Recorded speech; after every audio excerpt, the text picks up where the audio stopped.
Your leadership is not defined by what you do on your best day. It's defined by what you do when you're stressed and you're feeling rushed or challenged. Because pressure doesn't build character, it reveals your patterns. And if you don't know what your patterns are, you are going to repeat them. And then you're going to call it a leadership style. And so today I'm going to give you a simple way to notice your patterns under pressure, name your triggers, and lead from clarity instead of impulse.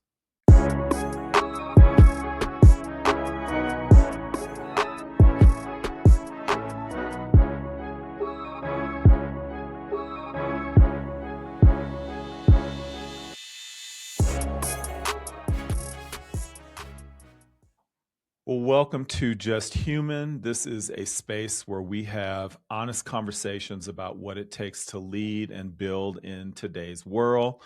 And we explore the intersection of business, leadership, personal growth, and we talk about the practical stuff and the human stuff because success isn't just what you build, it's who you become while you're building it. I am Jay Boykin. I'm your host, and thank you so much for listening. We are available everywhere where you can find great podcasts and also available on YouTube, Spotify, and Apple Music. Now, when we talk about self awareness, when self awareness is low, you don't notice any patterns. You just continue to repeat things. And examples of that might look like, you might say high standards, but it lands like criticism. You call it moving fast, but it looks and feels like chaos. And you call it being direct, but it lands like a dismissal. And one of the real costs that comes with that is people stop telling you the truth. They become cautious. They manage you. They wait you out. And that's not a culture issue. That is a self awareness issue that is showing up like culture. Now, what is self awareness really? Let's dive into that.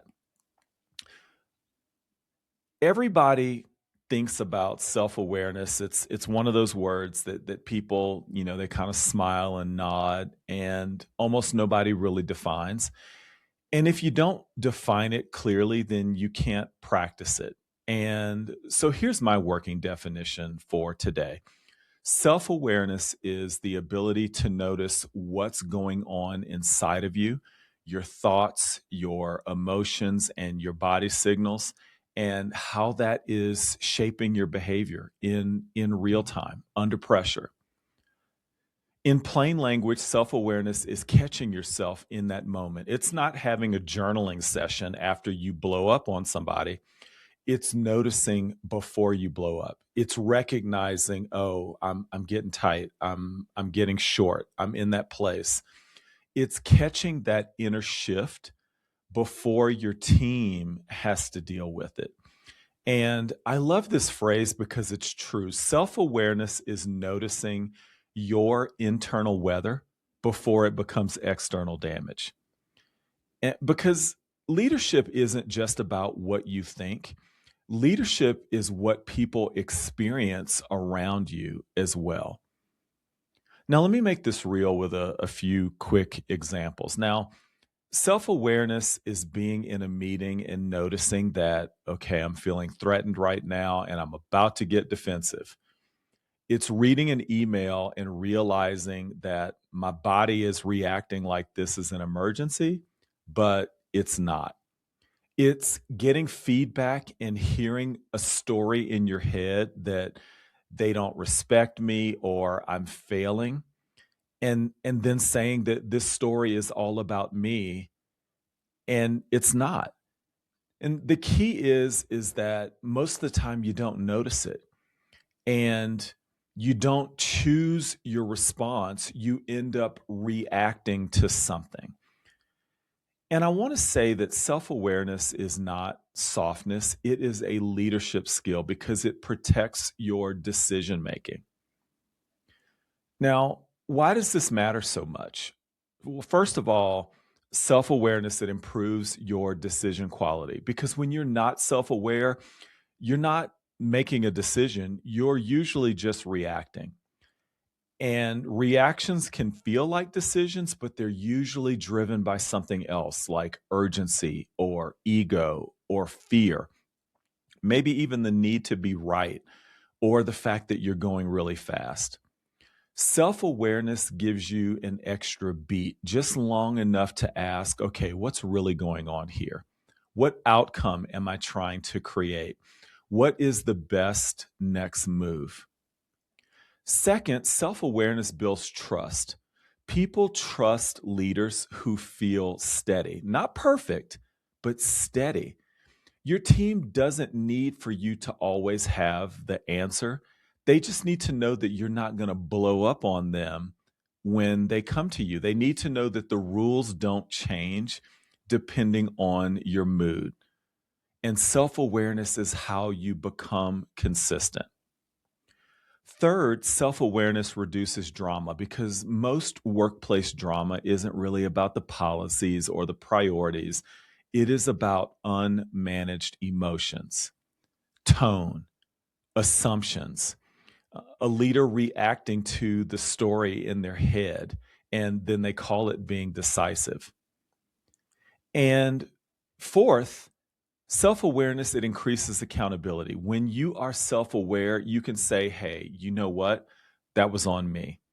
Not as performance, but as maturity, as leadership. And fifth, it raises performance, because clarity and safety, that psychological safety, it increases speed, it increases that performance. When people don't have to wonder what version of you they are getting today, they work faster. When they don't have to manage your reactions, they'll bring you problems earlier instead of hiding them. And here's the punchline, and this is one that you really should remember: your team can handle high expectations. What they can't handle is unpredictability. High standards with emotional steadiness, that's powerful. High standards with volatility, that's just exhausting. Now, I hear you. You're probably thinking, Jay, I get it, but how exactly do you build this? And that's a really good question, because I'm going to break down the most common self awareness gaps and then how you can close that down. Now, we've defined self awareness and why it matters. Let's talk about what usually gets in the way, because most leaders don't struggle with self awareness because they're careless. They struggle because stress makes you move fast. And when you're moving fast, you're moving automatically. And under pressure, when your brain is going to default to your familiar patterns.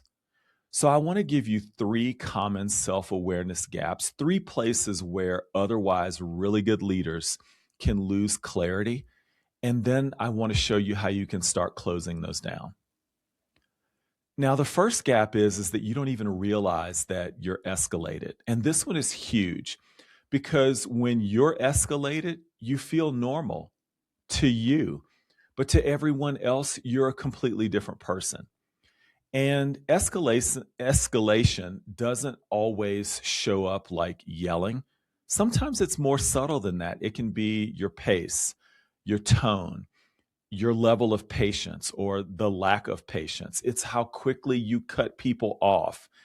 It's how you interpret their words as resistance as opposed to them trying to give you information. And here are a few common signs, and you can do a quick mental check. When you're escalated, you might interrupt people more. You might feel the urge to fix things now, and you may ask fewer questions and just make more statements. And you start hearing everything as a problem. And here's the cost: when you don't notice your escalation, that's when your team starts managing you. They keep things from you. They water down the truth. They delay hard conversations, not because they're being dishonest, because they are trying to avoid your reaction. So, what's the fix? It's simple.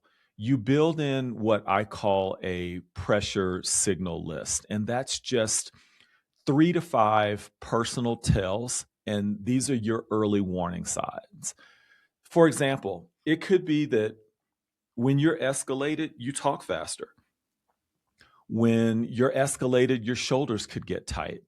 Or when you are escalated, you stop listening and you go straight into solving. You get more blunt. Now, if you don't know yours yet, here's the easiest way to find out what they are. Ask somebody that you trust, not in some big dramatic way. Just say, hey, when I'm stressed, what do you notice about me? Because your escalation is obvious to other people long before it's obvious to you. The second gap is you don't know what your triggers are. And when you don't know your triggers, you think that you're responding to the situation, but you're actually responding to what the situation is stirring up inside of you. And let me normalize this. Triggers are not weakness. Triggers are just information. They're data points. They point to what matters to you, be it control, respect, competence, safety. And here's a few of the most common leadership triggers. You might feel disrespected. You feel like you're losing control, ambiguity, the pressure of time, or being challenged in public. And here's what I want you to hear. A trigger usually has a meaning that you attach to it. It's not just an event. So someone asks a question and the meaning becomes this person doesn't trust me. Someone misses a deadline and the meaning becomes I can't rely on anyone anymore. Someone disagrees with you and the meaning becomes I'm losing authority. So here's the fix, and it's also really simple. You name your triggers neutrally, like a scientist, not like a judge. So try this sentence. When I feel blank, I tend to blank. When I feel rushed, I tend to become controlling. Um, when I feel ignored, I tend to get sharp. That one sentence alone can change your leadership because it turns a blind spot into a pattern that you can manage. And the third gap, and this is the sneaky one, is you justify the pattern. And this is where some leaders will say things like, well, I'm just intense. I'm just direct. If I don't push, nothing happens. And look, sometimes there's truth in that. Results do matter, standards do matter. But here's the problem: when you justify a pattern, then you stop improving it. Let me offer a reframe. Intensity isn't the issue. It's unmanaged intensity. That's where the issue is. Directness isn't the issue, but uncalibrated directness is. You can be strong without being scary. You can be direct without being demeaning and being a jerk. And you can move fast without leaving emotional wreckage behind you. Excuse me. Here's a quick test, and I want you to use this week. If you ever hear yourself saying, well, that's just how I am, replace it with this question: is that how I want people to experience me? And then this one: what does the best version of me do under pressure? Because the goal isn't to become someone else. The goal is to become more intentional, more steady, and more clear. Now, here's the recap. The 3 gaps are: number 1, you don't realize that you're escalated. Number 2, you don't know your triggers. And number 3, you justify that pattern. And if you're thinking, okay, I see myself in at least one of those, then good. That's the point. Awareness is the first win. And in the next segment, I'm going to give you a simple framework that you can use in the moment so that when the pressure hits, you can pause and regain clarity and lead from an intentional place and not from impulse. Now, this last segment was brought to you by the Aligned Impact Financial Leadership Program, helping small business leaders scale with confidence. Now, is your business leaving profit on the table? If you are guessing at your margins, then you're losing money. True financial leadership, it's not about spreadsheets, it's about clarity. And I created the Aligned Impact Program to give you that clarity. We ensure that you know your numbers so that you can stop guessing and start making profitable decisions that honor both your people and your profits. Get more information at jboykin.com and let's get you growing. Now that we have named the gaps, I want to put a tool in your hand because self awareness is great as an idea, but what you really need is something that you can use in the moment when you feel yourself getting tight, getting fast, starting to get short with your responses. And I want this to be really practical for real leadership moments. So, in those meetings, when you're drafting that email, when you have a conflict, a deadline, and you can even use this at home. This doesn't have to be just at work. Here's the simple framework. It's really memorable as well. And it works because it inserts one thing that you usually don't have when you're under pressure, and that's some space. So the framework is pause, PAUSE. So P stands for pause. It is the smallest skill with the biggest impact.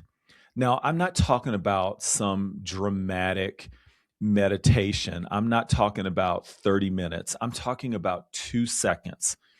2 seconds before you speak, 2 seconds before you hit send, 2 seconds before you correct someone, even 2 seconds before you walk into a room and take over. Because that 2 second pause is the difference between reaction and leadership. And if you're thinking, look, Jay, I don't have time to pause, I get it. But here's the truth. If you don't pause, you're going to pay for it later through confusion, through having to have a repair conversation, through resentment, and through people disengaging with you. So the first move is really simple. Pause your mouth and let your brain catch up. The second is acknowledge. This is where you name what is happening inside of you, not for drama, not for therapy, but for clarity. You literally say in your own head, okay, I'm feeling a little irritated right now. I'm anxious. I'm feeling defensive. Because if you can name it, you can manage it. And if you can't name it, it manages you. And this is where leaders get tripped up.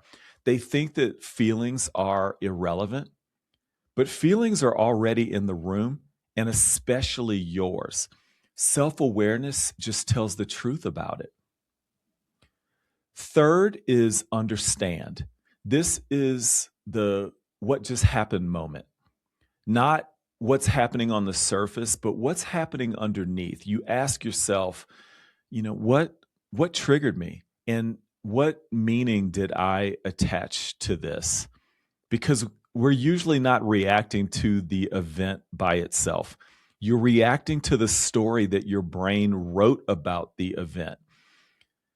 Maybe the trigger is I feel disrespected, or this is making me look incompetent.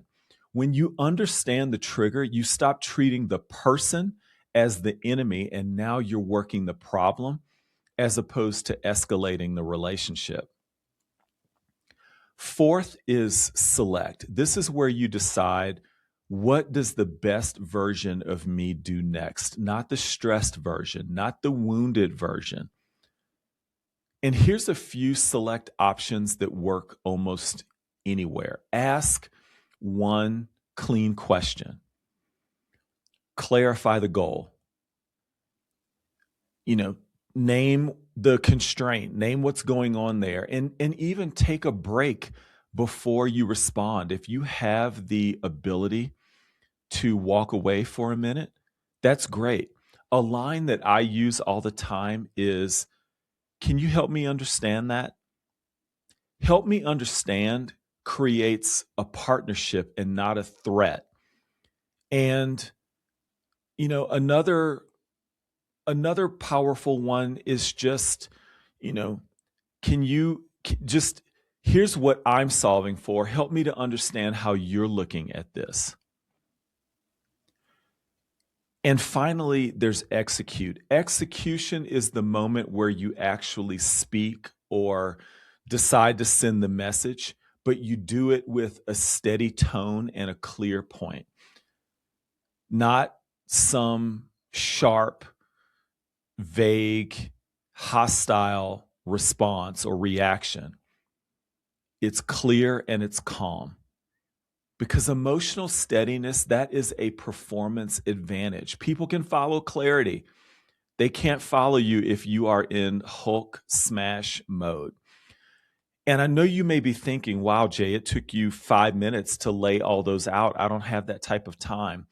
Honestly, if you get in the practice, you can do those things in literally 15 seconds. And if you know ahead of time what your triggers are, you're going to know the story that's going on. So you can literally do this in seconds.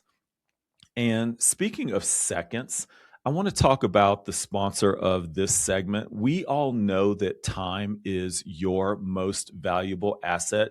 So why are you going to spend your entire Saturday at a dealership haggling over a sticker price? And that is where my friends at RH Auto Brokers come in. They are a car buying solution for the busy professional. You tell them what you want, and they handle the search, the negotiation, all the paperwork.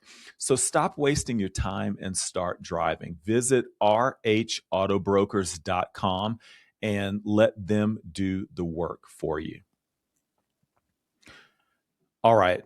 We've talked about self-awareness in the moment with pause. And now I want to help you build it as a habit, because most leaders, they don't need more information. They just need a simple rhythm. And here is a 5-minute weekly self-check that I call the Clear Leader Check-in. Do it once a week. Do it on Friday afternoon when maybe things are starting to calm down a bit at work. Do it on Sunday evening before the week works or before the week starts. It's whatever works for you, but put it in your calendar. And the goal is super simple. Identify one pressure moment and learn from it, and adjust your response from what happened last time and adjust it for next time. And here's the 5 questions. Number 1, where did I feel pressure this week? Just pick one, not your entire week, not every time that you blew up. Pick one moment. Question 2, what did I do in that moment? Not what you meant, not what you hoped that people heard, but what did you actually do? Your tone, your words, what type of energy were you putting down? Question number 3, what was I protecting? Was it control? Was it my image? Was it respect? Because most reactions are protection strategies. There's something that we're defending. Question 4, what did it cost? Did it cost trust, clarity? Did it cost psychological safety? Did it cost even your own energy? And then question number 5, what will I do next time instead? One sentence, one replacement behavior. Something like, the next time that I feel rushed, I'm going to ask one question before I give direction. The next time I feel challenged, I'm going to slow down and say, tell me more. And here is one bonus question, and this one is powerful. Do I owe anyone a repair conversation? Do I, do I need to go back and fix something because of how I reacted? And if you do, just keep it simple. You can say something like, hey, I want to revisit how I showed up last week. I was stressed and it came out really sideways, and that's on me. And here's how I'm going to do that differently next time. That's not weakness, that's leadership. So that's it. That's your weekly self check. 5 minutes, one moment, one adjustment. And over time, you are going to retrain yourself, and it changes everything. So let's land this. We're coming to the end here. Self awareness is not self criticism, it is self leadership. It is the ability to notice what is going on inside of you and choosing who you're going to be on the outside. And the real win is it's not that you're never going to get triggered. The win is that you're going to recover faster and you're going to do less damage when the pressure hits. Because again, people can handle high expectations. They just can't handle unpredictability. Now, here's my challenge for you this week. Pick one trigger, just one, and write a single sentence plan. When I feel blank, I will blank. And put it somewhere where you're going to see it. And if you want to take it further, do the clear leader check-in once this week, literally 5 minutes. Now, I hope that this episode helped you. I would love for you to do 3 quick things. First, subscribe so you don't miss future episodes. Second, leave me a review. It genuinely helps me to get more people finding the show. And third, share this with one leader who cares about getting better, not just getting results. And if you're listening, and I hope that you're thinking, yeah, I need more of this, stick with me, because here on Just Human, we are going to keep working on that practical stuff and the human stuff so that you can build your success without losing yourself in the process. So thank you for spending some time with me today. I know that your time is valuable. I'm Jay Boykin, and I will see you in the next episode.